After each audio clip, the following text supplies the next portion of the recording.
July 27, 1944. The hedgerows of Normandy burn under a pale, choking sky. A column of U.S. Sherman tanks crawls forward through the shattered lanes of St. Lo. Their engines roar like beasts in cages, treads grinding over ruined farm walls and scorched wheat. Inside, the air is thick with oil and sweat. The young crewmen, barely in their 20s, say little. They know the next bend could hide a German 88 waiting to tear them apart. A month earlier, they were called cowboys, reckless, undisciplined, too brash to fight the seasoned armies of Europe. British officers smirked at their swagger. German intelligence dismissed their armor as weak, their tactics naive. But now, those same cowboys are the tip of the Allied spear. Their Shermans, outgunned but never outpaced, surge to the French countryside, tearing open the German front with raw momentum and relentless courage. Above them, the thunder of P-47 Thunderbolts echoes across the fields, the sound of a new kind of warfare taking shape. The American style of war. Fast, improvised, unstoppable. The world is about to learn that the so-called cowboys aren't playing games anymore. Before the world called them heroes, they were students of an untested idea. In the late 1930s, as Europe burned toward war, the United States watched from across the Atlantic, cautious, divided, and still haunted by the memories of the Great War, while German panzers thundered through Poland and France, rewriting the rules of modern combat. The U.S. Army remained small, outdated, and uncertain of its place in a new mechanized age. At Fort Benning, Georgia, a handful of officers debated the future of war. Among them were men like Adna Chafee, Dwight D. Eisenhower, and George S. Patton, visionaries who saw in a tank more than a steel box on tracks. To them, armor was a cavalry reborn. Mobility, shock, speed, the new face of the offensive. But their ideas clashed with an older generation. The traditionalists, those who believed that infantry, supported by slow-moving artillery, still ruled the battlefield, dismissed the tank as a mere accessory. Funding was limited, doctrine confused, and industry sluggish. In 1939, the entire U.S. Army owned fewer than 400 tanks. Across the ocean, things moved differently. In September that same year, Germany unleashed Blitzkrieg, lightning war. Columns of panzers, trucks, and dive bombers struck Poland with terrifying precision. The campaign lasted weeks, not months. France, with its strong army and massive Maginot Line, fell within 6. The world was stunned. American observers in Europe took notes, and what they saw was both inspiring and alarming. Tanks, once thought secondary, were now the spearhead of nations. Radios linked every vehicle. Aircraft worked hand-in-hand with armor. Commanders made decisions at full speed, not waiting for orders from distant headquarters. When reports returned to Washington, some officers were electrified. Others were unconvinced. They believed America's wide oceans and industrial might would be enough to deter any invasion. Few imagined American boys fighting across Europe again. But war has a way of deciding for you. In 1940, as Britain stood alone against Hitler, American isolation began to crack. The fall of France was a wake-up call. The United States needed tanks, fast. But building them meant deciding what kind of war America would fight. Would they follow the European model of heavy armor, thick plating and massive guns like the German Tiger? Or pursue something different, fast, reliable, and easy to produce? The answer lay not in tradition, but in practicality. The U.S. knew it couldn't outgun Germany overnight, but it could outbuild it. Factories that once made cars were retooled to forge tank hulls. Assembly lines that had produced Ford sedans now turned out olive-drab machines destined for battlefields half a world away. The doctrine was simple. Quantity has a quality of its own. In 1941, America's armored divisions were still learning to fight on paper. The concept of combined arms, tanks, infantry, artillery, and air power working together was barely understood. Communication equipment lagged. Logistics were experimental. The young officers commanding these new steel beasts were learning from scratch, improvising, and adapting faster than any textbook could teach them. Meanwhile, across the Atlantic, the British, veterans of early battles against the Wehrmacht, watched their new American allies with skepticism. They saw the brash confidence, the easy smiles, and the unpolished discipline. British tankers joked that the Americans were like cowboys with engines. They weren't entirely wrong. Many of the men who would later drive tanks through France came from farms, ranches, and small towns scattered across the Midwest and South. They'd grown up fixing tractors, breaking horses, and working fields that stretched beyond the horizon. They were comfortable with machines and unafraid of risk. When they climbed into a Sherman, they brought with them that same fearless, improvisational energy. Still, as 1941 drew to a close, the world viewed the U.S. Army as untested, a sleeping giant of potential, but not yet a force to be feared. The true test of these cowboys would come not in theory or training manuals, but in the crucible of real war. And that crucible came on a Sunday morning in December, when the Pacific erupted in fire. December 7th, 1941. The attack on Pearl Harbor jolted the United States from its long hesitation. Within hours, isolationism ended. Within days, war consumed the nation.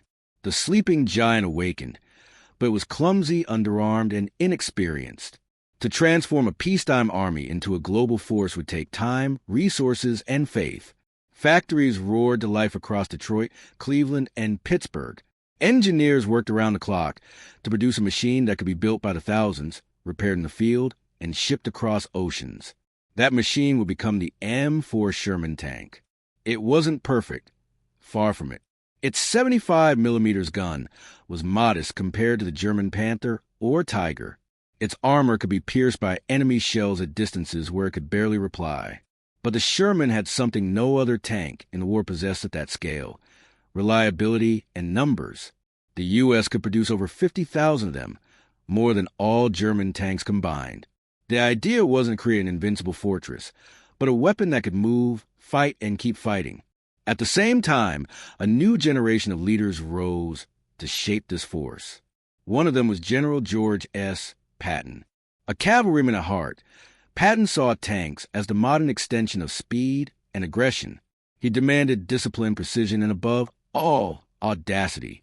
A good plan, violently executed now, is better than a perfect plan next week, he would say. Under his command, American armored divisions trained in the harsh deserts of California and Arizona. The men called it Hell's Backyard.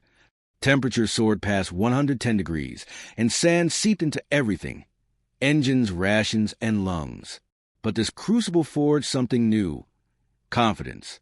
Here, tank crews learned to navigate rough terrain, perform repairs under pressure, and coordinate with infantry and aircraft.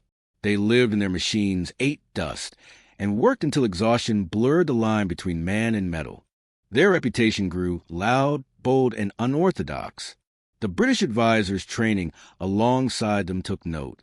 To the more reserved officers from London, the American swagger felt reckless. They joked that U.S. soldiers were cowboys on treads, more suited for rodeos and war. But beneath that swagger was a new kind of soldier, adaptable, daring, and unafraid to improvise when orders fell short. In 1942, American armor got its first true test: North Africa. Operation Torch marked the U.S. Army's debut on the European stage. When American forces landed in Algeria and Morocco, they faced the seasoned veterans of Rommel's Afrika Korps. The desert was unforgiving, the enemy relentless.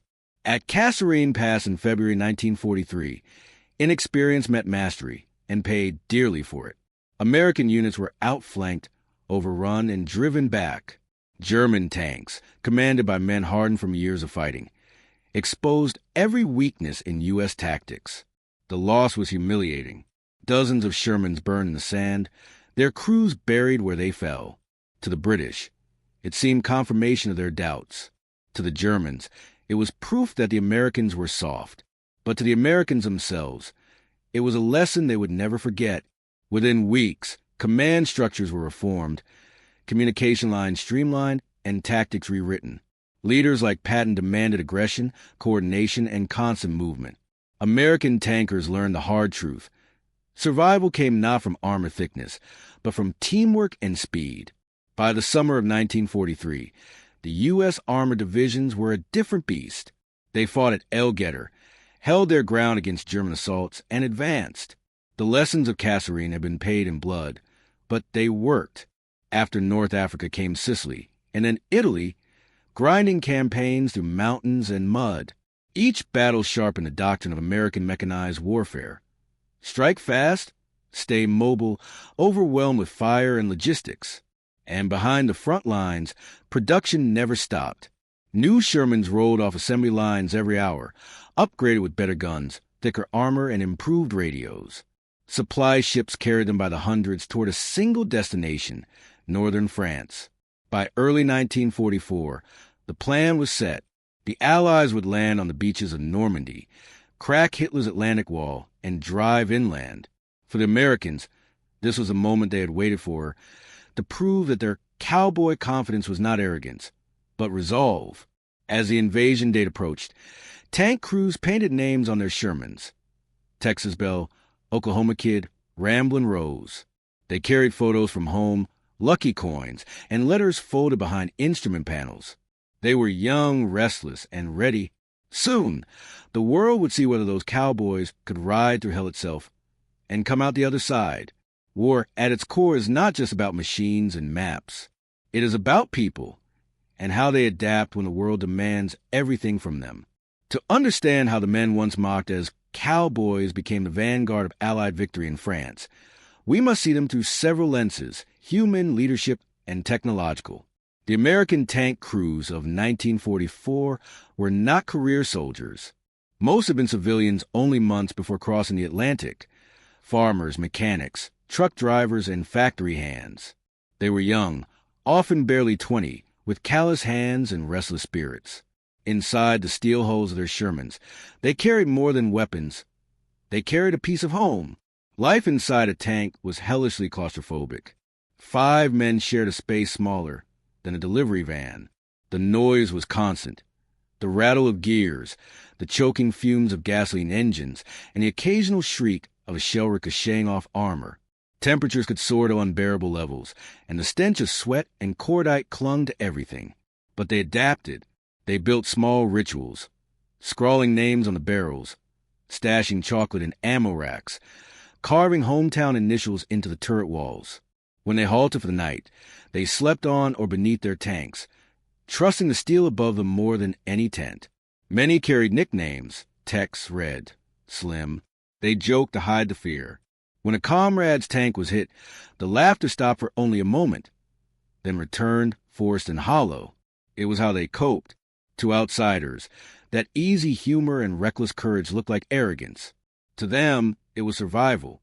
Behind their transformation stood one of the most controversial leaders of the war, General George S. Patton, a cavalryman turned armored visionary. Patton embodied the spirit of motion. His men said he thought in horsepower and spoke in gunfire. Patton believed in momentum. He preached that hesitation was death and speed was salvation. His training methods were brutal, full of curses, inspections, and relentless marches. But the results were undeniable. Under his command, tankers learned to act, not wait. When Patton took command of 2 corps after the disaster at Kasserine Pass, he didn't ask for excuses. He demanded results. Helmets shined, engines maintained, and orders followed the second. "Lead me, follow me, or get out of my way," he barked. To some, he was intolerable. To others, he was the only man who understood how war truly worked. His presence brought discipline to chaos. When the American tank divisions later landed in Normandy, many of their officers and NCOs were products of his doctrine. They had learned the importance of coordination. Tanks never advance alone. Infantry never lagged behind, and artillery always followed close enough to strike. Patton's influence stretched beyond tactics. He gave the Americans something intangible: confidence. They began to believe that aggression itself was a weapon. The cowboy attitude that once seemed a flaw became an advantage. They took initiative, acted fast, and refused to be pinned down by rigid hierarchies. That mindset would define every advance they made through France. The technological angle, the Sherman and its spirit. No symbol defines the American armored force better than the M4 Sherman. At first glance, it was an unremarkable tank, a mid-sized vehicle with a 75mm gun and a rounded turret. Against the towering German Tigers and Panthers, it looked fragile, even outdated. But the Sherman wasn't built to duel, It was built to move. It could travel long distances without breaking down, climb hills that stopped heavier tanks, and pivot with surprising agility. Its engine was reliable. Its parts were interchangeable. If a Sherman broke down in the field, crews could fix it in hours, not days. And if it was destroyed, another would replace it by morning. In battle, its strengths often came down to teamwork. A single Sherman was vulnerable, but 5 or 10 working together, supported by artillery and airstrikes, could outflank any enemy. The U.S. strategy valued coordination and logistics over brute force.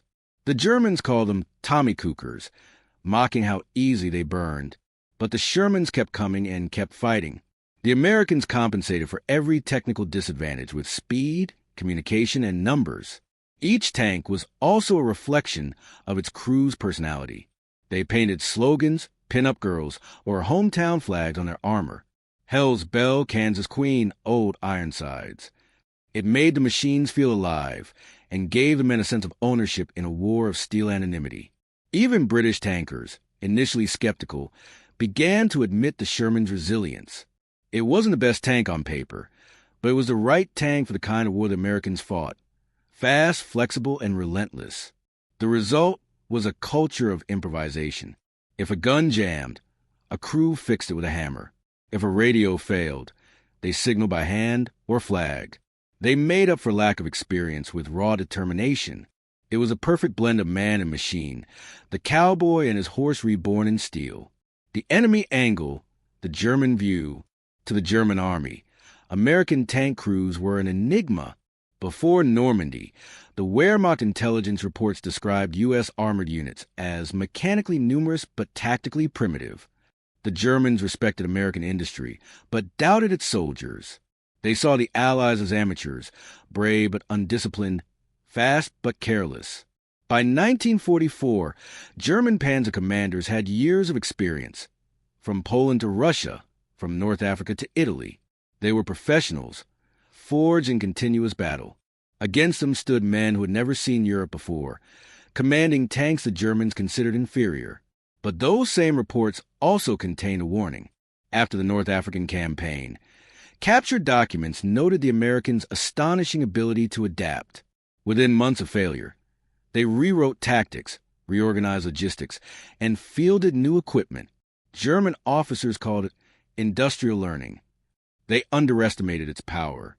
When the invasion of France began, German panzer divisions expected slow, predictable Allied maneuvers. Instead, they met something new, an army that fought with reckless flexibility. U.S. tank crews would drive through mud, crash through hedgerows, or flank entire enemy positions using terrain that textbooks called impassable. German veterans began to speak with grudging respect. "They fight like bandits," one officer wrote, "always moving, never cautious. They throw everything at you until you cannot breathe." The cowboys had found their rhythm, and their enemy noticed. The tactical angle, learning the language of war. For the Americans, Normandy was a classroom made of blood and earth. The terrain was unlike anything they'd trained for, narrow lanes bordered by hedgerows, so thick that even tanks could vanish behind them. The Germans had turned each field into a fortress, with anti-tank guns hidden behind foliage and infantry waiting with Panzerfausts. At first, U.S. tank units struggled. Convoys bogged down, communication broke, and coordination with infantry faltered. Losses mounted. But within days, they started to innovate. Tank crews welded iron teeth, rhino devices, to the fronts of their Shermans, allowing them to burst through hedgerows instead of climbing them. Platoons began to fight in smaller, more agile formations. Infantry learned to walk in close, almost touching the tanks, providing protection from ambush. Each encounter refined the American method. Reconnaissance first, artillery preparation, coordinated assault, and immediate exploitation. Speed, once mocked, became their deadliest weapon. Air support played a crucial role. When pinned down, tankers called him P. 47 Thunderbolts that roared overhead, delivering precise strikes on German positions. It was combined arms warfare in its purest form, armor, air, and infantry moving as one. These cowboys were writing a new playbook in real time, one that valued intuition over procedure. Commanders encouraged initiative. If a route looked impossible, they found another. If an order didn't make sense, they adjusted it on the field. This flexibility would later define American military doctrine for decades. By the time of Operation Cobra in late July 1944, they no longer resembled the unsure soldiers of Kasserine Pass. They were professionals, improvisational, efficient, and lethal. The moral angle, the evolution of courage. War changes men, often beyond recognition. The young Americans who landed in France had entered as idealists, determined to do their duty and return home. But as the campaign unfolded, they confronted the reality of armored warfare in its rawest form. Tank combat was intimate. Unlike artillery or air strikes, tank duels happened at sight range, sometimes less than 200 yards apart. The men inside could feel each impact, hear every scream over the intercom. The first hit was rarely the last. A fire inside a Sherman could engulf the crew in seconds, and escape hatches offered little hope. Still, they climbed back in, again and again. There was no glory in it, only resolve. The shared suffering of men inside those metal coffins forged an unbreakable brotherhood. They trusted each other more than anyone else in the world. When one tank was hit, nearby crews risked everything to pull survivors from the wreckage. That loyalty, that refusal to leave a man behind, became the moral spine of America's armored force. It wasn't just about winning battles. It was about enduring them. Letters from the front tell the story best. One tank gunner wrote home, "We've stopped asking if it's worth it. We just keep going because the man next to us keeps going. Maybe that's all that matters." By late summer 1944, the cowboy nickname had lost its sting. What once implied recklessness now meant courage. The courage to charge forward when every instinct screamed to stay down. The Americans had learned to fight like the Germans, and then to fight better. Normandy, July 25, 1944, Operation Cobra. At dawn, the sky trembled. Thousands of Allied aircraft roared overhead, blotting out the sun. In minutes, the countryside around St. Lo dissolved into flame and dust. For nearly 2 hours, wave after wave of bombers pounded German positions. A storm of steel meant to rip open the Western Front. When the last plane passed, silence fell. Smoke hung thick across the fields. The ground quivered under the weight of anticipation. And then engines, hundreds of them. The sound of American Shermans rolling forward, their treads cutting through the rubble of Normandy. This was the moment everything had led to, the transformation of American armored warfare from theory to unstoppable momentum. The plan was simple, at least on paper. Breach the German line, pour through with tanks, and exploit the opening faster than the enemy could react. But what followed wasn't a clean breakthrough. It was chaos. Bomb craters swallowed tanks whole, dust blinded gunners, and radio communication collapsed in the thunder of the advance. Still, they pushed on. The 2nd and 3rd Armored Divisions led the way, names that would soon become legends. Hell on Wheels, Spearhead, Old Ironsides. They advanced alongside the 1st Infantry Division, using every inch of their training and instinct. When German anti-tank fire erupted from hedgerows, Shermans maneuvered like cavalry, circling, flanking, and firing on the move. The Germans fought back with desperation.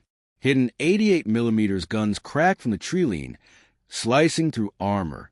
Panthers and Tigers emerged like predators, their first shots claiming Shermans in bursts of fire. For every tank hit, another moved forward. For every line held, another crumbled. The battlefield became a furnace of iron will. Captain Lafayette Poole of the 3rd Armored Division, later nicknamed War Daddy by his men, commanded one of the spearhead platoons. In the days that followed, his Sherman, in the mood, destroyed over 250 enemy vehicles and gun positions. Poole's aggression became the template of the American style. Fast, fearless, relentless. This was not a duel of equals. On paper, the Germans had better tanks, better guns, better optics, but they lacked one thing: momentum. Their units were scattered, communication shattered, and morale fractured under the ceaseless air bombardment. The Americans, by contrast, had learned to move like water, flowing around strong points instead of smashing head-on.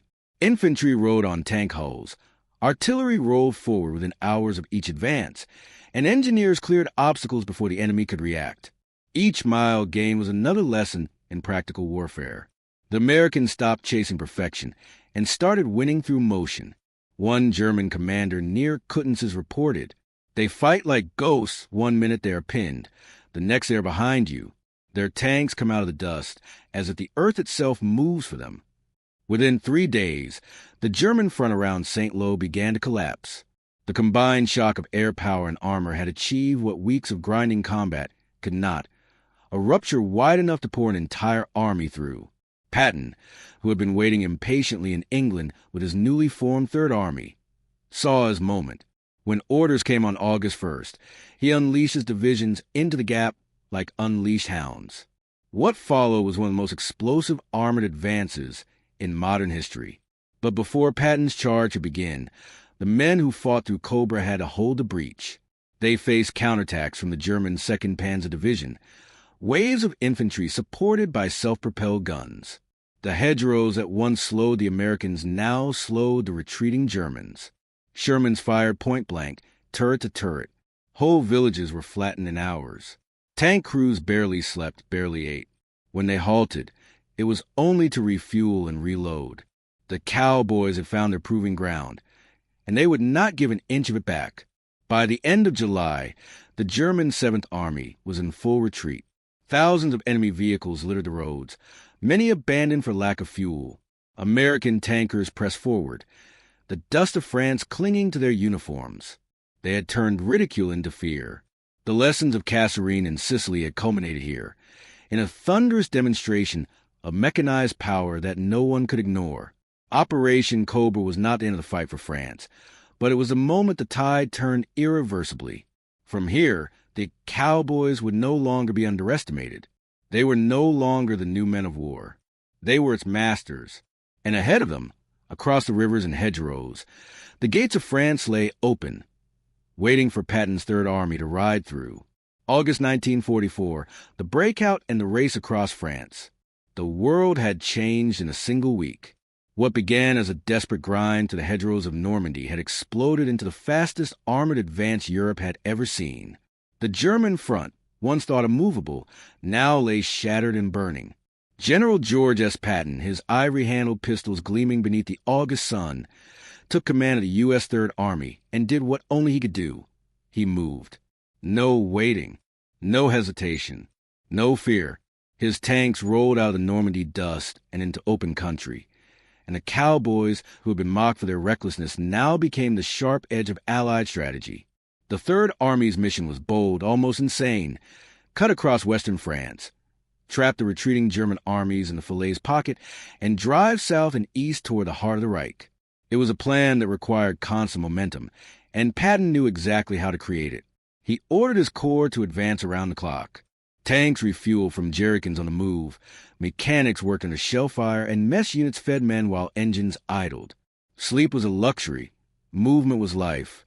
Each division became a self-contained strike force, a mix of armor, infantry, artillery, and engineers, all moving together in one violent rhythm. This was the American blitzkrieg, improvised, unrefined, but devastatingly effective. Colonel Paul L. Freeman described the feeling. We weren't following orders so much as we were following the sound of engines. The front was wherever our tanks stopped. In those weeks, the U.S. Army learned the art of relentless pursuit. The Germans, still disciplined but now exhausted and short on fuel, could not recover.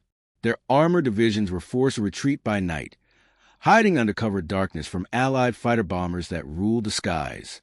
The P-47 Thunderbolt, the rugged American ground attack plane, became the tanker's guardian angel. Whenever German resistance stiffened, radio calls brought the jugs, screaming and low, unleashing bombs, rockets, and machine gun fire that turned strong points into smoldering wrecks. Together, air and armor created a single, unified killing machine, fast, flexible, and utterly unpredictable. By August 8th, American and Canadian forces began closing the Falaise pocket, a deadly trap that would seal the fate of the German 7th Army. Thousands of Wehrmacht troops tried to flee through the narrow gap between Trun and Chambois, their convoys packed with refugees, tanks, and horse-drawn wagons. The scene defied belief. The roads were so jammed that German soldiers abandoned their vehicles and ran on foot. Allied artillery rained down without pause. Pilots reported columns of flame stretching for miles, trucks burning, ammunition exploding, men scattering in chaos. A German officer later wrote, "It was not a battlefield anymore. It was an apocalypse." Inside the pocket, the Americans and Canadians fought to close the noose. Units from the 90th Infantry and 2nd Armored Divisions fought through towns, turned to rubble, sometimes engaging enemies at pistol range. The stench of fuel, death, and scorched rubber filled the air. By mid-August, it was over. Nearly 50,000 German troops were captured. Another 10,000 lay dead. Entire divisions ceased to exist. The road to Paris was open. But Patton didn't stop. His Third Army, moving faster than anyone thought possible, turned east toward the Seine River and beyond it, Germany itself. Fuel became the only thing that could slow him down. The columns outran their supply lines so completely that tankers siphoned fuel from wrecked German vehicles or begged for it from British units. Patton famously fumed, "My men can eat their belts, but my tanks gotta have gas." The cowboys improvised. They stripped captured vehicles for parts, raided depots, and used civilian trucks to haul ammunition. Every soldier became a logistician. Every mile was stolen through ingenuity. French civilians greeted them as liberators, cheering in villages still echoing with gunfire. Children climbed onto tanks, women waved tricolor flags, and men pointed the way east. To the people of France, these dust-covered Americans looked like something out of legend, warriors on steel horses. By the end of August, Patton's forces had advanced nearly 600 miles in a single month, a feat unmatched since Napoleon's campaigns. The Germans, reeling and humiliated, retreated behind the Seine. Their vaunted panzers, once symbols of invincibility, had been hunted, surrounded, and destroyed by the very men they'd mocked. In the ruins of Falaise and the fields of Chartres, the myth of the American amateur soldier died forever. They had proven something deeper than just tactical skill. They had shown that discipline and daring could coexist, that flexibility, speed, and audacity could outfight rigid doctrine and hierarchy. When Patton addressed his men after the breakout, his words carried the full weight of what they had achieved. "You've done what they said we couldn't do. You broke their line, you broke their spirit, and you're breaking their damn army. From here on, they run and we ride." The cowboys had become the kings of the open field. But their journey wasn't over. Ahead lay the forests of the Ardennes, the crossing of the Rhine, and the final push into the heart of Germany, battles that would test their courage and endurance beyond anything they had yet faced. For now, though the story of the cowboys had already become legend, forged in the dust of France, fueled by courage and written in steel, the road to Germany, from triumph to attrition. By September 1944, the world hailed the American advance across France as a miracle of momentum. Newspapers called it the lightning chase. Commanders called it genius. But inside the steel bellies of the Sherman tanks, the men knew the truth. It wasn't lightning. It was exhaustion, improvisation, and sheer willpower. The cowboys who had thundered across Normandy now stared east toward Germany. Ahead lay the Siegfried Line, a labyrinth of dragon's teeth bunkers and minefields stretching 400 miles from the Netherlands to Switzerland. The easy country roads of France were gone. Now came the rain, the mud, and the relentless attrition that defined the Western Front's final phase. Patton's Third Army, deprived of fuel and overstretched, slowed to a crawl. His tanks, which had raced 600 miles in August, now idled in fields waiting for gasoline. Eisenhower had to divide supplies between competing priorities. Montgomery's push toward Arnhem in the north and Patton's drive into Lorraine in the south. Strategy turned into politics. Logistics dictated the pace of war. Still, Patton refused to yield. "The quicker we get to Germany," he barked, "the quicker this damn thing ends." Lorraine became his next test. German forces under General Otto von Manchefeld dug into fortified towns, defending every bridge and crossroads. Rain turned the roads into rivers of mud. Tanks bogged down in fields, their engines groaning under the weight of waterlogged earth. The same cowboys who had galloped through France now found themselves fighting village by village, hedge by hedge. It was brutal, intimate combat. Infantry and armor fought side by side, sometimes inside the same buildings. At Airfield in September, American tankers from the 4th Armored Division clashed with elements of Germany's 5th Panzer Army in one of the largest armored duels on the Western Front. Despite being outgunned and outnumbered, the Americans used speed, deception, and terrain to their advantage. Fog blanketed the fields, muffling movement. The Shermans darted between hedges, ambushing Panthers at close range.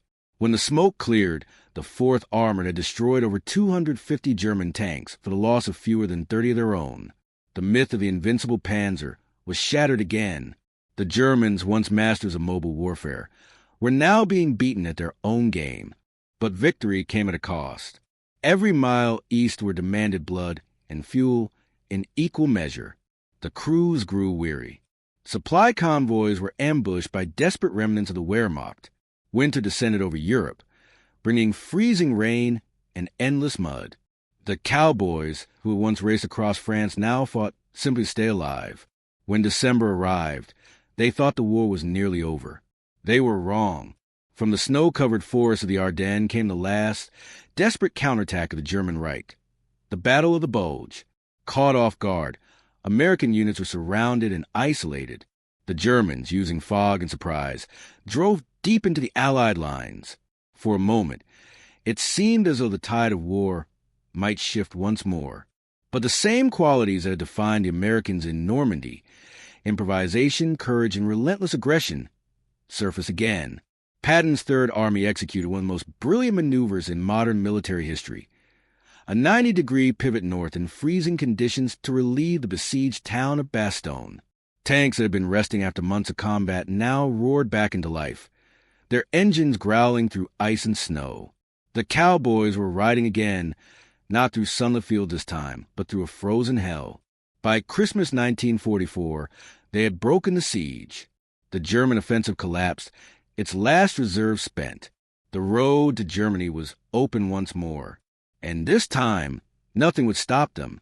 Crossing the Rhine, the last ride of the cowboys. By early 1945, the war in Europe was entering its final act.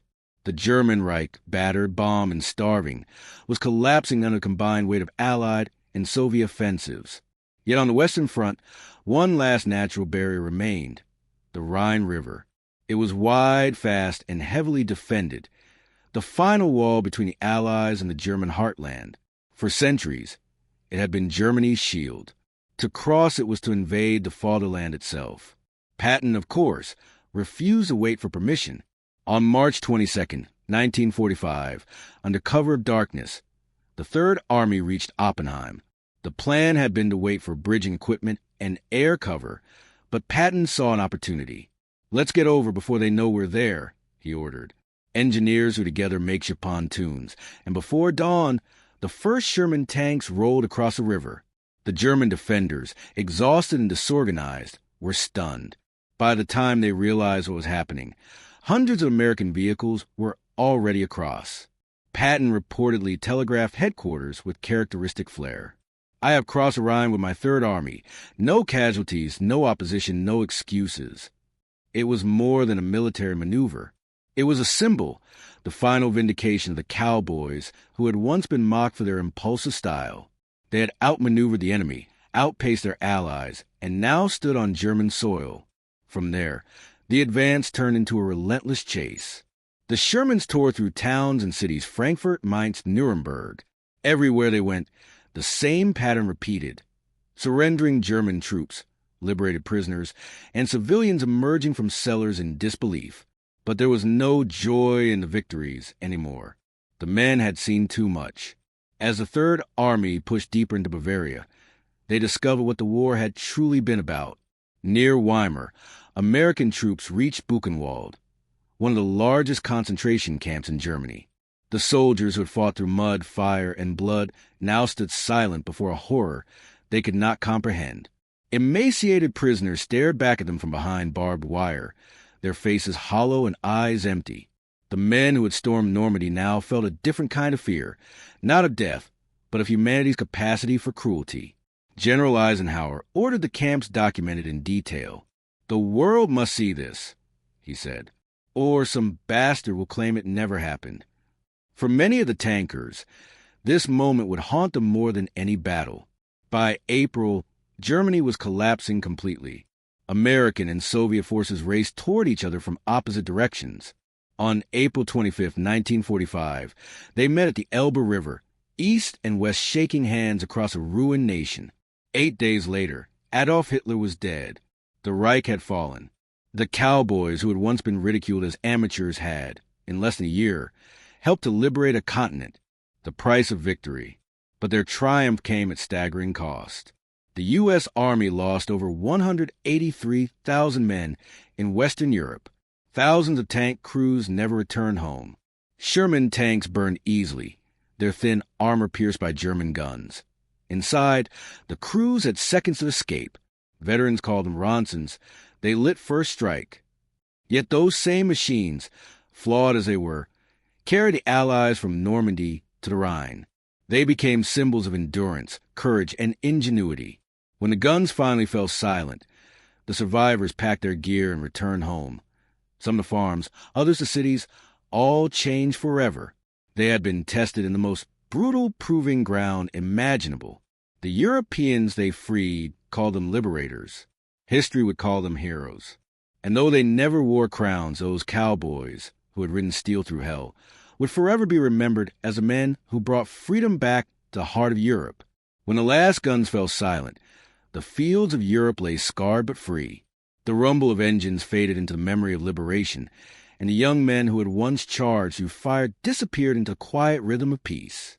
Yet their story, the story of the so-called cowboys, became something larger than a military campaign.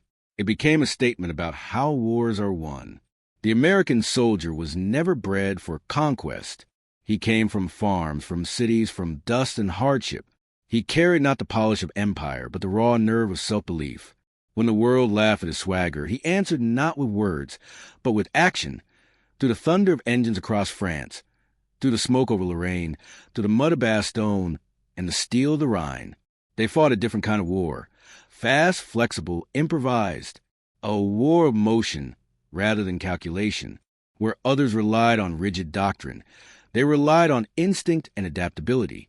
That spirit of innovation under pressure will become the foundation of modern American warfare. But beyond the tactics and technology, there was something deeper. Each man inside those Shermans carried the weight of the free world, yet he never saw himself as a hero. He just did his job. He fought for the man next to him, for a cause he often barely understood, but felt with every heartbeat. And that, in the end, was a true measure of victory. Not medals, not maps, but the unbreakable courage of ordinary men doing extraordinary things. When history looks back at those who crossed France in fire and steel, it will remember their grit, their humor, their defiance, and the simple truth that when the world needed them most, the cowboys rode hard, rode fast, and never looked back.